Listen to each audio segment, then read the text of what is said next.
Saudara Ketua Badan Eksekutif Mahasiswa Universitas Indonesia mengaku mendapat intimidasi setelah memprotes keputusan MK soal batas usia Capres-Cawapres. Menurut BEM UI, keputusan MK itu telah merusak konstitusi dan mencoreng demokrasi.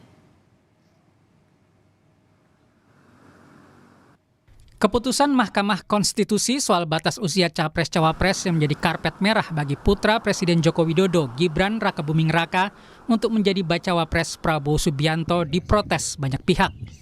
Salah satunya dari Badan Eksekutif Mahasiswa BEM UI.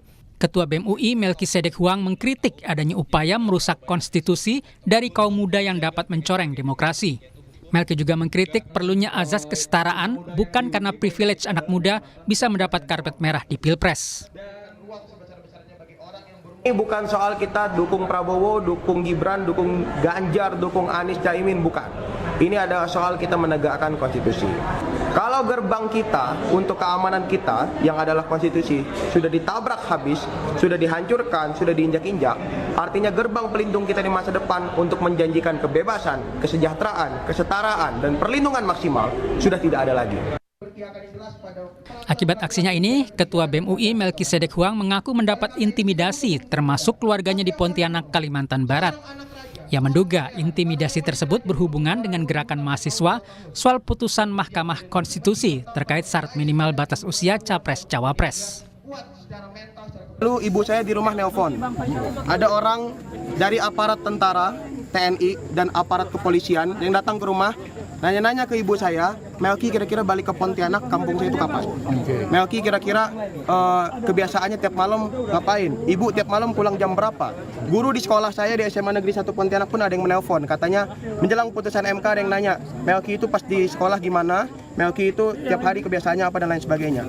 Ini bukan soal Melki, tapi banyak juga teman-teman BEM, teman-teman gerakan mahasiswa, teman-teman gerakan rakyat, civil society juga mengalami hal-hal yang sama.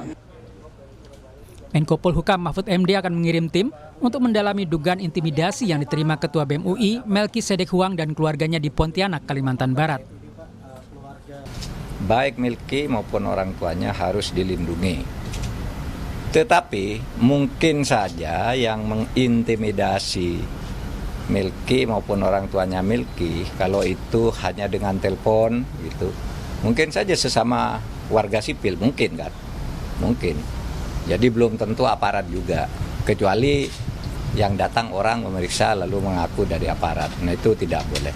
Nah oleh sebab itu saya akan mengirim tim ke sana, karena kalau ini dibiarkan tuh nanti akan terjadi lebih lanjut dalam peristiwa-peristiwa politik.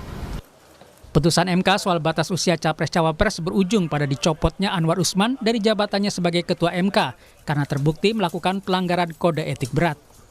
Tim Liputan Kompas TV.